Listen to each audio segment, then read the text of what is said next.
家里有70岁以上的老人吗？如果有，那你一定要注意，因为2026年元旦开始，有一项新规定直接关系到这些长辈的驾照，这不是小事，甚至还可能让您家中的阿公阿嬷赚到一笔钱。没错，政府现在祭出诱人的优惠，只要高龄长者自愿交出驾照，就能享受价值高达36000元的交通补助。不过，您千万别以为这只是网络谣言或是耸动标题，我们今天就来把话说清楚，讲明白，一次解答所有疑问。为什么政府要这么做？这36000元到底怎么算出来？还有，如果长者不想交出驾照，又该怎么因应新的规定？让我们一一道来。也许最近您在网络上看过有人说70岁老人交回驾照可以现赚36000，这消息听起来很耸动，但并非空穴来风。事实上，这正是政府推出的高龄驾驶新制的一部分。然而，要了解这36000元从哪来，我们得先明白新制的全貌。2026年的高龄驾驶新制主要有2大重点。第一，驾照换发年龄门槛下修，所有驾驶1到70岁就必须进行驾照换发和相关测验。过去这个年龄门槛是75岁，现在提前了5年。第二，退出驾驶优惠奖励，如果长者决定不再开车，主动缴回驾照，将可获得为期2年的交通费用补助，也就是前面提到总值36000元的优惠。为什么门槛从75改为70？原因出在近年高龄驾驶肇事率节节攀升，让社会和政府不得不重视。我们过去常把马路三宝的标签贴在年轻人身上，觉得新手爱飙车不守规矩，但如今有个意想不到的族群正成为事故高风险群，那就是银发族驾驶。随着台湾人口老化，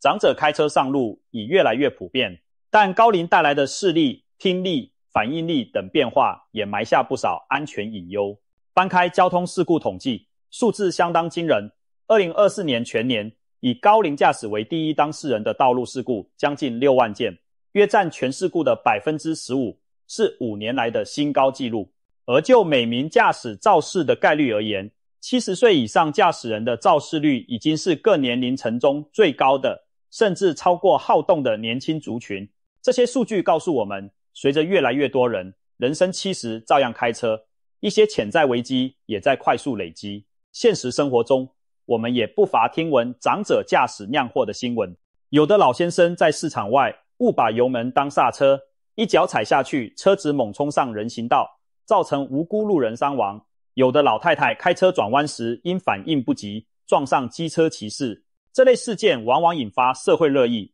应不应该限制高龄者开车？过去大家的共识是75岁要复检换照，但近年案例显示，70到75岁之间，不少长者已经出现驾驶判断失误，因此专家开始呼吁，应该更早介入进行评估。台湾也正迈入超高龄社会，截至目前，国内约有180多万位70岁以上的长者仍持有驾照，预计再过10年，这个数字可能攀升至270万。想象一下，未来道路上每10辆车就可能有1辆是银发族在开。如果不提前做好管理，长者自身和其他用路人都将面临更高风险。正因如此，交通主管单位才决定提早5年，把强制复检的门槛降到70岁，期望将潜在危险消弭在萌芽阶段。那么70岁换照究竟要怎么换？对许多开了一辈子车的长辈来说，这恐怕是头一遭听闻驾照还需要换的。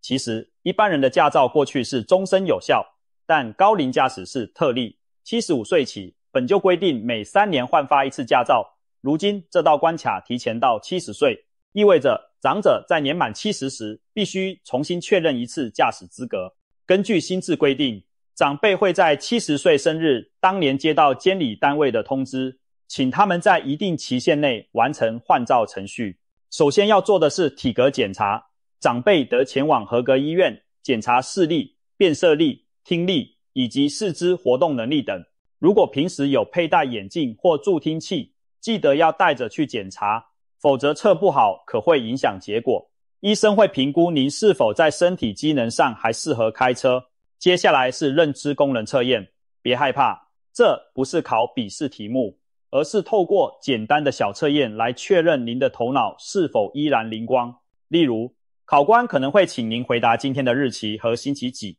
还会让您看几张图片或记忆几样物品，几分钟后再问您刚才看过的是哪些。如果长辈平时生活规律，记忆力正常，这类问题答起来不难，但若已经有明显的失智征兆，就可能无法通过。这一步的用意正在于筛检出认知能力严重退化的驾驶人，避免他们因判断力不足而发生危险。其实早在2017年，75岁以上的驾驶人在换照时就已开始实施类似的认知测验，如今将门槛提前到70岁，可说是扩大原有措施的保护范围，提早把潜在风险揪出来。最后，新制还要求长者参加一场道路安全讲习，内容包括高龄驾驶常见的危险情境提示、防御驾驶的观念等等。换句话说，不只是考验长辈的身体和记忆，也给他们上一堂课，加强对潜在风险的认知。这堂课时间不长，但很重要。许多长辈过去没接受过这类训练，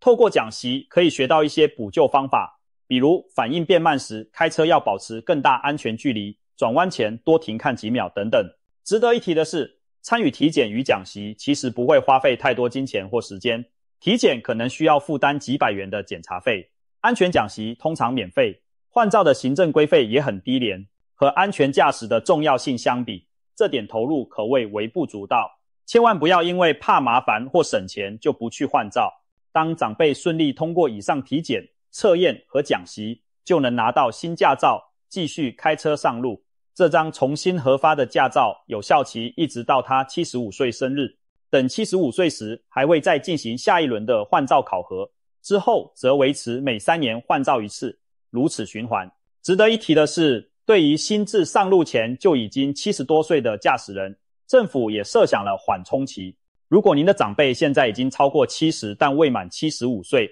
元旦新制一上路，不需要马上冲去换照，监理站会按顺序寄出通知单，等收到通知再按照指示办理即可。所以先请留意邮件，不用过度紧张。讲了这么多，相信您也发现，新制对高龄驾驶可说是相当严格，一些长者可能觉得麻烦，甚至有点反感。为什么年纪大了还要受这种考验？的确，让70岁的长辈去重考驾照，对某些人而言心理压力不小。然而这么做的初衷终究还是为了大家的安全，包括长辈自己。想想看，如果一位驾驶连今天几月几号都说不出来，或者连行走都很吃力，那他还继续开车，对他本人其实也是极大的危险。有了这道把关，至少我们能筛出那些明显不适合继续开车的个案。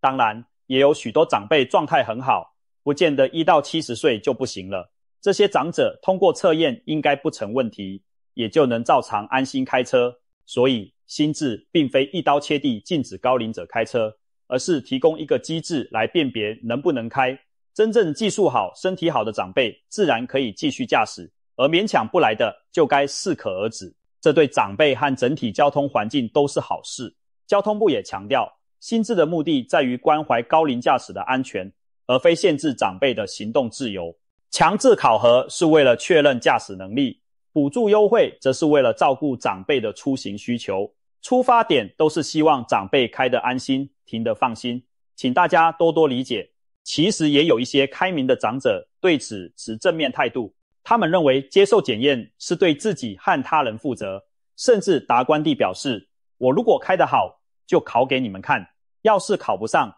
那也表示我该停了。这种态度令人敬佩，也是新制所希望看到的。透过制度化的检验，让长辈们对自己的能力有更清楚的认知，能开则继续，不能开则及时退场，既保障了自己，也保障了他人。例如嘉义的张伯伯今年72岁，开了一辈子计程车，是远近驰名的老司机。最近他收到监理站的通知，提醒他即将进行70岁换照体检。张伯伯起初有些忐忑，担心年纪大了，视力、听力退化，可能过不了关。在儿女陪同下，他提前去做了健康检查，换了新眼镜，每天还练习记忆单词和计算题。正式体检那天，张伯伯顺利通过所有项目，如愿拿到新驾照。他笑呵呵地说，政府帮我做健康检查，其实是保障我和乘客的安全，现在我自己也安心多了。而张伯伯的邻居李伯伯今年78岁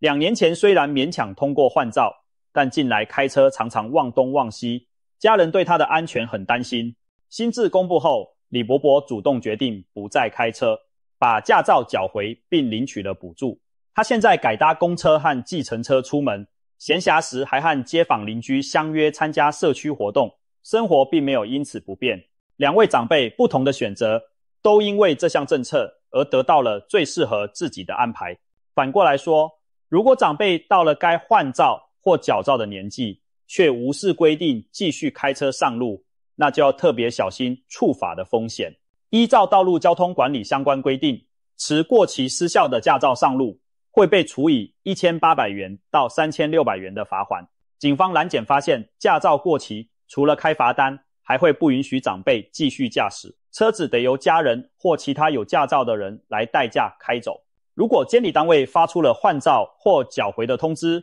而长辈依然拖延未办，官方将进行注销其驾照。被注销后再开车，就属于无照驾驶，罚则就更重了。骑机车最高可罚36000元，开汽车最高可罚6万元。而且因为没有有效驾照，万一发生事故，保险公司可能拒赔，甚至可能涉及刑责。所以千万别存侥幸心理，觉得规定麻烦就干脆不理会。该换照的一定要按时去换，该停驾的务必要依规办理，才能避免得不偿失。了解完换照规定，现在回到我们开头说的另一重点，诱导长者自愿停驾的优惠措施。政府很清楚，有些高龄驾驶其实自己也开得战战兢兢，或者家人早就希望他别再开，但苦于没有台阶下，如今干脆提供一个礼物，鼓励长者退场，只要您愿意主动缴回驾照，未来2年搭乘公共交通的费用，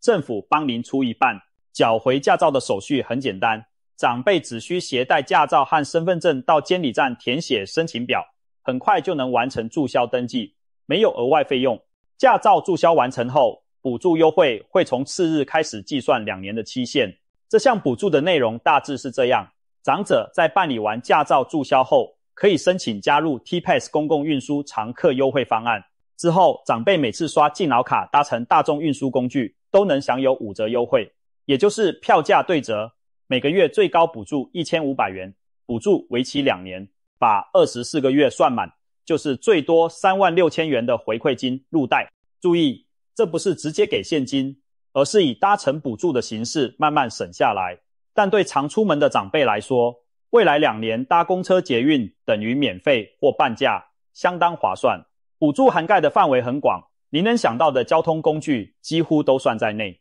市区公车、公路、客运、捷运、台铁、轻轨、渡轮等等，甚至连装有电子票证机的计程车也包含在内。举例来说，阿公现在不开车，改坐公车，如果这个月花了2000元在交通上，政府会补贴他1000元。要是他四处趴趴走，花了3000元，政府就补到上限1500，等于省下一半的钱。这样的优惠对固定收入的退休长辈而言吸引力不小，至少每个月交通开支大幅减少。而且别忘了，当长辈不再自己开车后，原本汽机车的油钱、停车费、保养维修费甚至保险费都省下来了，经济负担降低不少，出门代步的问题也有政府帮忙解决一半。政府等于是在用实质利益鼓励长者把车钥匙和驾照交出来，可说是用心良苦。其实许多国家也有类似的做法来面对高龄驾驶难题，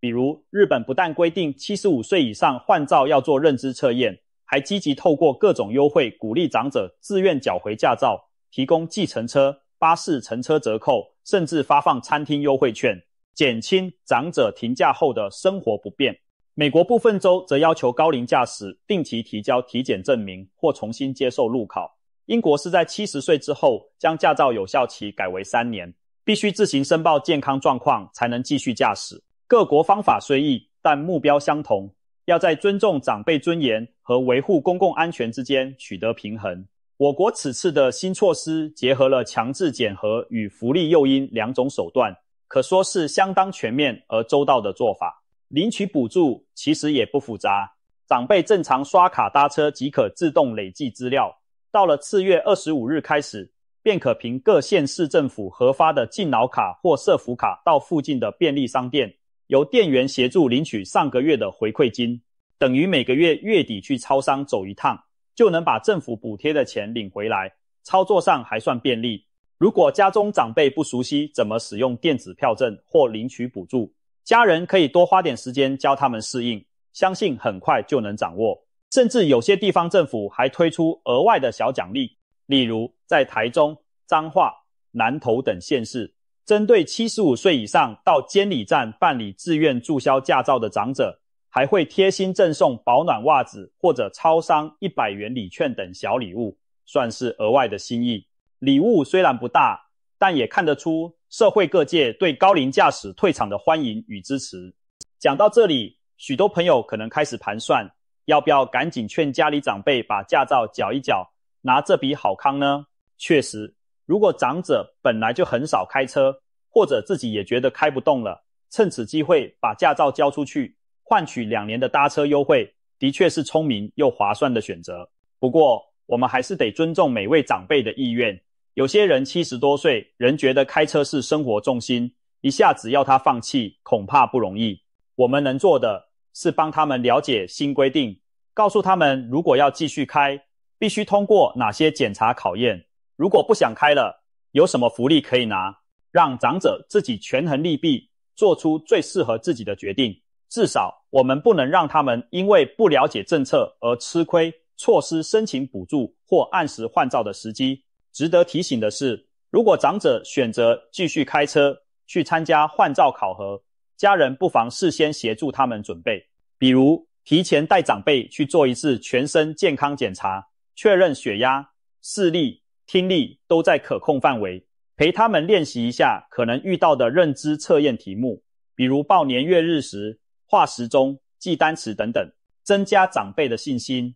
有些长辈平时开车习惯比较随性，这时也可以陪他们复习交通规则，尤其是近年强调的行人路权、慢看停礼让观念等，免得到时上课考核时手忙脚乱。透过家人的支持与陪伴，相信大多数长辈都能顺利通过这次驾驶期中考。那万一真的评估没过，或者长辈本来就不想去考，决定交出驾照了，家人也应该给予肯定和鼓励。有些人可能担心长辈没了驾照会不会出门很不方便，什么事都要麻烦孩子接送。其实有了政府提供的交通补助，长辈完全可以善加利用公车、捷运，必要时甚至搭计程车，以适度维持自己的行动力。您也可以帮长辈安排一些新的生活重心，例如参加邻里的共餐或社区活动，转移他们对开车的留恋。不要让长辈觉得没有开车，人生就失去自由，而是要让他们发现换个方式照样能自在出门享受生活。毕竟真正爱长辈不是放任他冒险，而是帮他找到既安全又开心的生活方式。最后我们再把重点整理一下，2026年起高龄驾驶新制上路，70岁的长者要记得按规定体检换照，75岁起则维持每3年复检一次，没按规定换照就开车会被处罚款，当场被禁止驾驶，甚至遭注销驾照。自愿不开的长者缴回驾照后，2年内搭乘大众运输享5折优惠，每月上限1500元，2年加总最高36000元。这套措施的目的在保障长辈自身与公共道路安全，可说是软硬兼施。一方面透过强制考核确保驾驶品质，另一方面提供福利诱因，鼓励高龄者主动停驶，多加利用大众运输。朋友们，如果您家中有开车的长辈，现在就是提醒他们的时候了。记得替长辈查看驾照的有效日期，注意是否已经收到监理站寄出的通知。由于新制刚开始推行，还有许多人不清楚细节，您不妨主动关心并转告，免得长辈因资讯落差而吃亏。另外，如果您真的觉得家中长者开车让您提心吊胆，不妨善用这次政策做个顺水人情。政府都说您如果不想开，可以拿补助呢，要不考虑休息一下？也许在悬赏补贴的诱因带动下，长辈会更愿意正视自己的状况，做出明智的选择。有人说人生70才开始，但在开车这件事上，70岁或许该是一个新的转折点，让我们陪着长辈一起迎接这个转折。要开车的，帮助他们顺利通过考验，安全上路；该停车的，就劝他们放心卸下重担，享受当乘客的悠闲。毕竟，经过大半生的奔波，是时候坐下来看看沿途风景了。把那张驾照交出去，换得自身平安，家人安心，还有数万元的优惠可以使用，何乐而不为呢？如果您觉得这项新规对您和家人有帮助，也请把这个影片分享给更多人，让大家都知道这项重要资讯。保护长辈，就是保护我们未来的自己。让我们一起为道路安全迈出新的一步。